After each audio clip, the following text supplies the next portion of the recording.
For the jump pad, let's go ahead and drop in a fresh one here. Alright, so on the jump pad there's an option for targeting. We place a couple of blocks here for us.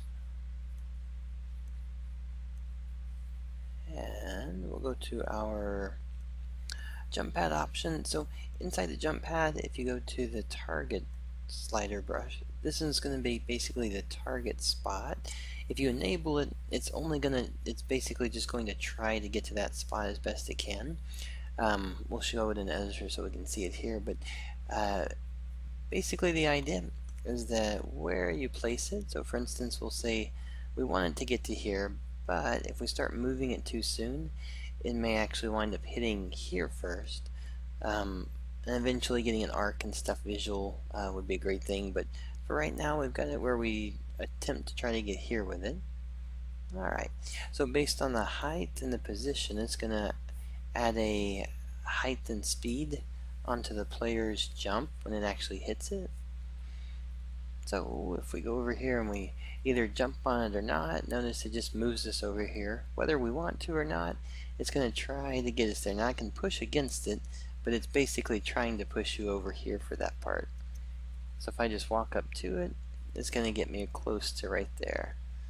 Alright, so that's going to be just a jump pad moving to the target, and then again you can adjust and readjust until you kind of tweak it so that where the end point is where you want the player to go when they hit the target, so that if it's supposed to be somewhere, as if for instance if I was trying to make them go into this spot right here, then I would want to try to make sure that my box, and we'll go ahead and just do this one so you can see it, but I would just go through here and move this one probably up to about the height here, and then all the way against the wall going across, and then hopefully we'll give it a try real quick. What should happen is it'll force the player all the way up, but also kind of get past that first little block on the side right here. There you go. So then it goes there, but notice that it doesn't get all the way across. So if it doesn't get all the way across, that's just where you want to add the extra emphasis for the angle over.